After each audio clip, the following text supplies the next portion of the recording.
Hello दोस्तों science by Ghalib sir में आपका बहुत बहुत स्वागत है। जो भी छात्र और टीचर्स इस वीडियो को देख रहे हैं उनको मैं बता दूं, इस वीडियो में हम लोग जो चैप्टर 15 है क्लास 7 का साइंस जो है, चैप्टर 15 क्या है, जीवों में श्वसन, उससे संबंधित जो भी प्रश्न पूछे गए हैं, जो अभ्यास दिया गया है इस चैप्टर में, उस सारे अभ्यास को करेंगे। मल्टीपल चॉइस क्वेश्चन है, उसके बाद मिलान करना है, उसके बाद रिक्त स्थान को भरना है और उसके बाद आपको जो क्वेश्चन दिया है, जो प्रश्न दिया है, उसका उत्तर आपको देना है। तो चलिए एक एक करके हम लोग स्टार्ट करते हैं। और सबसे पहले हम लोग सही उत्तर जानते हैं, सही का निशान लगाने वाला में, फिर उसके बाद मिलान करेंगे, फिर उसके बाद रिक्त स्थान को भरेंगे। ये सब पूरा हो जाएगा तब हम लोग क्वेश्चन आंसर को करेंगे। यहाँ पे जो भी क्वेश्चन आंसर दिए हैं दोस्तों, बहुत ही आसान भाषा में और बहुत संक्षेप में दिए हैं, शॉर्ट में दिए हैं, ताकि आपको लंबा लंबा आंसर याद नहीं करना पड़े। एकदम जितना आंसर होना चाहिए, जितना लंबा, उतना ही लंबा आंसर दिया गया है। तो चलिए एक एक करके हम लोग स्टार्ट करते हैं। तो सबसे पहले हम लोग करते हैं मल्टीपल चॉइस क्वेश्चन। तो सही उत्तर पर सही का निशान लगाना है। क्वेश्चन नीचे दिया गया है। तो पहला प्रश्न है, अंतः श्वसन के समय पसलियाँ, ऑप्शन है बाहर की ओर गति करती हैं, दूसरा ऑप्शन है नीचे की ओर गति करती है, तीसरा ऑप्शन है ऊपर और बाहर की ओर गति करती हैं, चौथा ऑप्शन है गति बिल्कुल नहीं करती हैं। तो देखिए, जब भी अंतः श्वसन के समय, मतलब जब हम सांस को लेते हैं, ऑक्सीजन को लेते हैं, तो जो पसलियाँ है वो ऊपर की ओर उठ जाती हैं और ये बाहर की ओर गति करती हैं। तो तीसरा ऑप्शन क्या हो जाएगा, सही हो जाएगा। अगला क्वेश्चन है, उच्छ्वसन के समय पसलियाँ, ऑप्शन है नीचे और अंदर की ओर गति करती हैं, दूसरा ऑप्शन है नीचे की ओर गति करती है, तीसरा ऑप्शन है ऊपर की ओर गति करती हैं, चौथा ऑप्शन है बाहर की ओर गति करती हैं। तो देखिए, जब उच्छ्वसन होता है, मतलब जब हम कार्बन डाइऑक्साइड को बाहर निकालते हैं, तो जो पसलियाँ है वो नीचे की ओर जाती हैं और अंदर की ओर क्या करती है, गति करती है। तो जस्ट इसका क्या हो गया, उल्टा हो गया। जब सांस लेंगे तो जो पसलियाँ है ऊपर जाएगा, बाहर की ओर गति करेगा, और जब हम सांस को छोड़ेंगे, उच्छ्वसन करेंगे, तो पसलियाँ जो है नीचे की ओर जाएगा और अंदर की ओर क्या करेगा, गति करेगा। तो पहला ऑप्शन क्या हो जाएगा, सही हो जाएगा। अगला क्वेश्चन है, मछली में श्वसन के लिए अंग है, ऑप्शन है फेफड़ा, त्वचा, श्वास रंध्र, गलफड़ा। तो देखिए, जो मछली होता है वो किससे सांस लेता है, गलफड़ा में सांस लेता है, गलफड़ा से। तो चौथा ऑप्शन क्या हो जाएगा, सही हो जाएगा।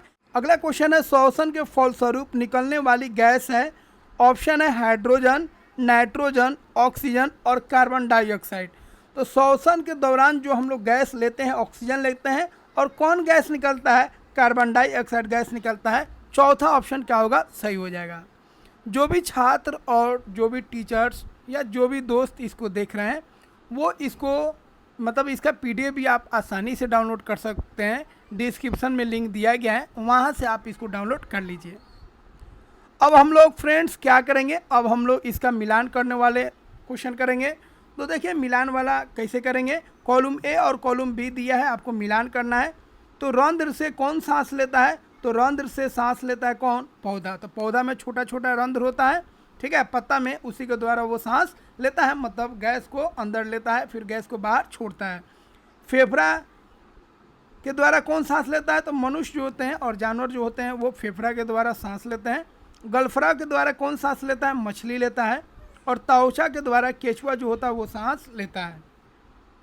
तो इस तरह 1 का 2 हो गया, 2 का 4 हो गया, 3 का 1 हो गया और 4 का क्या हो गया, 3 हो गया। इस तरह आप मिलान कर लीजिए, ठीक है। यहाँ पे उत्तर भी दिया गया है। अगला क्वेश्चन है, रिक्त स्थानों की पूर्ति कीजिए। अब हम लोगों को फिल इन द ब्लैंक्स करना है, रिक्त स्थानों को भरना है। तो देखिए, पहला जो क्वेश्चन है वो क्या है, अंतः श्वसन में डैश डैश गैस प्रयुक्त होता है तथा उच्छ्वसन में डैश डैश विमुक्त होता है। तो अंतः श्वसन में हम लोग ऑक्सीजन गैस का इस्तेमाल करते हैं, यूज करते हैं, और उच्छ्वसन में मतलब जब सांस को छोड़ते हैं तो कार्बन डाइऑक्साइड का होता है, निकलता है। तो यहाँ पे पहला वाला जो फिल इन द ब्लैंक्स है वहाँ पे ऑक्सीजन हो जाएगा और दूसरे वाला में क्या हो जाएगा, कार्बन डाइऑक्साइड हो जाएगा। अगला क्वेश्चन है, कार्बन डाइऑक्साइड छूने के पानी को डैश डैश कर देता है, ठीक है। तो कार्बन डाइऑक्साइड छूने के पानी को क्या कर देता है, दूधिया कर देता है। ये पहले भी हम लोग पढ़ चुके हैं।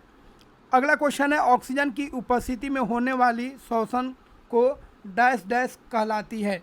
तो देखिए ऑक्सीजन की उपस्थिति में जो श्वसन होता है उसको हम लोग क्या बोलते हैं, ऑक्जी श्वसन बोलते हैं। तो उसको हम लोग क्या बोलेंगे, ऑक्जी श्वसन। ठीक है, तो यहाँ पे फिल इन द ब्लैंक्स में क्या हो जाएगा, ऑक्जी हो जाएगा। ठीक है, अगला क्वेश्चन है अनौगी श्वसन डैश डैश की अनुपस्थिति में होता है। देखिए अनौगी श्वसन जो होता है ऑक्सीजन की अनुपस्थिति में होता है, इसीलिए ये यहाँ जो खाली स्थान है वहाँ पे क्या हो जाएगा, ऑक्सीजन हो जाएगा। ठीक है, तो ऑक्सीजन की उपस्थिति में जो होगा श्वसन उसको ऑक्जी श्वसन बोलते हैं, जबकि ऑक्सीजन के अनुपस्थिति में जो श्वसन होता है उसको अनौगी श्वसन बोलते हैं। अब हम लोग क्वेश्चन आंसर देखेंगे। तो 3 तक हम लोग कर लिए। अब चौथा क्वेश्चन जो है वो क्या कर रहा है उसको समझते हैं। श्वसन कितने प्रकार के होते हैं। तो देखिए श्वसन जो होता है 2 प्रकार का होता है। पहला होता है ऑक्जी श्वसन जो ऑक्सीजन की उपस्थिति में होता है, जबकि दूसरा जो होता है अनौक्जी श्वसन होता है जिसमें ऑक्सीजन की अनुपस्थिति में होता है। ठीक है, तो ये आंसर बहुत ही अच्छा से हम लिखे हैं, शॉर्ट में लिखे हैं, ज़्यादा लंबा नहीं लिखे हैं। ठीक है, तो ये आपके लिए बहुत ही शुद्ध और अच्छा लिखे हैं जिससे आप एक बेहतर आंसर यहाँ से प्राप्त कर सकते हैं।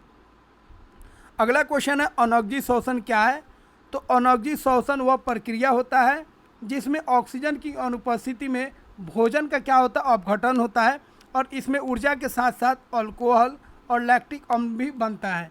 तो देखिए अनौक्जी श्वसन जो होता है यह ऐसी प्रक्रिया होता है जिसमें ऑक्सीजन की अनुपस्थिति में, मतलब बिना ऑक्सीजन के जो भोजन होता है, जो ग्लूकोज होता है वो टूटता है, उसका अपघटन होता है, और जैसे ही वो भोजन टूटेगा उससे कुछ ऊर्जा मिलेगा, और ऊर्जा के साथ साथ अल्कोहल भी मिलता है, और कुछ केस में लैक्टिक अम्ल भी मिलता है। ठीक है, तो अनौक्जी श्वसन में ऊर्जा कम मिलता है और अल्कोहल और लैक्टिक अम्ल भी उत्पाद में बनता है।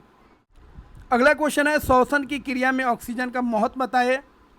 तो श्वसन में लिया गया ऑक्सीजन का उपयोग हम लोग भोजन के अपघटन में होता है, भोजन को तोड़ने में करते हैं, जिससे ऊर्जा उत्पन्न होती है, और यह ऊर्जा हमारे जीवन के लिए जो भी क्रिया होता है, चलने में, सोचने में, ठीक है, पाचन में, ठीक है, ये सब में क्या करता है, वह ऊर्जा हमें मदद करता है।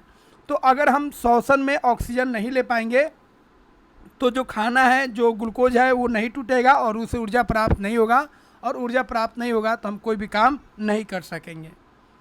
अगला है अंतः श्वसन तथा उच्च श्वसन में क्या अंतर है। तो अंतः श्वसन में हम बाहर से ऑक्सीजन युक्त वायु को अंदर लेते हैं, मतलब अंतः श्वसन में हम ऑक्सीजन वाला हवा लेते हैं, वायु लेते हैं, जबकि उच्च श्वसन में हम क्या करते हैं, अपने मुंह या नाक से हम कार्बन डाइऑक्साइड गैस को क्या करते हैं, छोड़ते हैं। अगला क्वेश्चन है सांस लेने, छोड़ने एवं श्वसन में क्या अंतर होता है। तो देखिए सांस लेना छोड़ना एक भौतिक क्रिया होता है जिसमें वायु जो होता है फेफड़े के अंदर जाता है फिर बाहर निकल आता है, जबकि श्वसन जो होता है एक रासायनिक प्रक्रिया होता है जो कोशिका में होता है, और यह कोशिका में भोजन को तोड़कर क्या करता है, ऊर्जा निकालता है। ठीक है, तो यह अंतर हो गया किस में, सांस लेने छोड़ने में और श्वसन में। तो 8 नंबर हो गया। अब 9 नंबर करते हैं। 9 नंबर क्वेश्चन है ऑक्जी श्वसन अनौक्जी श्वसन में क्या अंतर है। तो ऊपर हम लोग ऑलरेडी कर चुके हैं। ऑक्जी श्वसन जो होता है ऑक्सीजन की उपस्थिति में होता है, इसमें अधिक ऊर्जा उत्पन्न होती है तथा इसका जो अंतिम उत्पाद होता है वो कार्बन डाइऑक्साइड होता है और जल होता है, जबकि अनौक्जी श्वसन में ऑक्सीजन की अनुपस्थिति में होता है। अनौक्जी श्वसन ऑक्सीजन की अनुपस्थिति में होगा और इसमें कम ऊर्जा उत्पन्न होता है, और इसका अंतिम उत्पाद लैक्टिक अम्ल या अल्कोहल होते हैं। ठीक है, अगला क्वेश्चन है 10 नंबर, अपने परिवार के सदस्यों की श्वसन दर मापिए और उनमें अंतर के कारण को पता लगाइए। तो देखिए अपने घर में जब बड़ों को देखेगा, बच्चों को देखेगा, या कोई काम कर रहा है, तेज काम कर रहा है, वर्जिश कर रहा है या दौड़ रहा है, तो सभी में आपको श्वसन का जो दर है अलग अलग पाइएगा। तो बच्चे में जो श्वसन का दर होता है अधिक होता है क्योंकि उनका जो मेटाबॉलिज्म होता है, मतलब जो ग्रोथ करने का जो वृद्धि होता है वो बहुत ही तेज़ होता है, इसीलिए उनमें श्वसन अधिक होता है, उनको अधिक ऊर्जा की ज़रूरत पड़ती है। जबकि बड़े उम्र के लोगों में श्वसन दर कम होती है क्योंकि उनमें चयापचय मतलब मेटाबॉलिज्म जो होता है वो कम होता है। ठीक है, और जो शारीरिक रूप से, ठीक है, जो सक्रिय होते हैं, जो वर्जिश करते हैं, काम कर रहे हैं भारी, तो उनमें भी श्वसन दर क्या होता है, अधिक होता है। और जो सोए होंगे उसमें क्या होगा, श्वसन दर कम होगा। अगला है यदि धरती से पौधा को समाप्त कर दिया जाए तो क्या होगा। तो देखिए यदि धरती से आप पौधा को समाप्त कर देंगे तो ऑक्सीजन का स्तर क्या होगा, घट जाएगा, कार्बन डाइऑक्साइड का स्तर बढ़ जाएगा, जिससे क्या होगा, गर्मी बढ़ जाएगा, जिसको हम लोग ग्लोबल वार्मिंग बोलते हैं। और इससे क्या होगा, सभी जीवों का जीवन जो होगा क्या आ जाएगा, संकट में आ जाएगा। अगला क्वेश्चन है रात्रि में पौधों के निकट नहीं सोना चाहिए, क्यों। तो देखिए रात्रि में पौधे क्या करते हैं, प्रकाश संश्लेषण नहीं करते हैं, मतलब खाना नहीं पकाते हैं, क्योंकि रात में उनको सूरज का प्रकाश नहीं मिलता है, जिस कारण वो ऑक्सीजन नहीं निकालते हैं। खाना बनाएंगे तभी ना ऑक्सीजन देंगे, लेकिन श्वसन तो करते हैं, और श्वसन करेंगे तो ऑक्सीजन को लेंगे और कार्बन डाइऑक्साइड को छोड़ेंगे। तो वहाँ पे अगर आप आसपास है तो आपको तो ऑक्सीजन पेड़ दे नहीं रहा है, क्योंकि दिन है नहीं, लेकिन आपके आसपास जो ऑक्सीजन उसको तो वो खींच ले रहा है, और क्या छोड़ रहा है, कार्बन डाइऑक्साइड छोड़ रहा है। तो कार्बन डाइऑक्साइड छोड़ेगा और ऑक्सीजन को लेगा, तो आपको ऑक्सीजन का कमी हो जाएगा, और आपके आसपास क्या हो जाएगा, कार्बन डाइऑक्साइड हो जाएगा, जिससे आपका तबीयत बिगड़ सकता है। तो वही लिखे हैं, परंतु श्वसन करते हैं जिसमें वे ऑक्सीजन लेते हैं और कार्बन डाइऑक्साइड छोड़ते हैं। इसलिए अगर कोई व्यक्ति लंबे समय तक पौधों के पास सोएगा तो उसे पर्याप्त ऑक्सीजन नहीं मिल पाएगी, जिससे घुटन महसूस हो सकती है। तो जो भी छात्र और टीचर्स जो भी देखे हैं, ये आपका पूरा हम कंप्लीट करा दिए हैं 15 चैप्टर, ठीक है। और इसके बाद जो भी चैप्टर्स बाकी रहेगा उस सारे चैप्टर्स को करा देंगे, ठीक है। इसके लिए आप बस चैनल को सब्सक्राइब कर लीजिए, वीडियो को लाइक कीजिए और अपने फ्रेंड सर्कल में इसे शेयर कीजिए, ताकि और भी छात्र और भी दोस्त इसको देख सकें, क्योंकि यहाँ पे आंसर आपको बहुत ही बेहतरीन आंसर बना है। और इसका PDF डाउनलोड कर लीजिए, डिस्क्रिप्शन में लिंक दिया गया है, वहाँ से आप इसको डाउनलोड कर सकते हैं।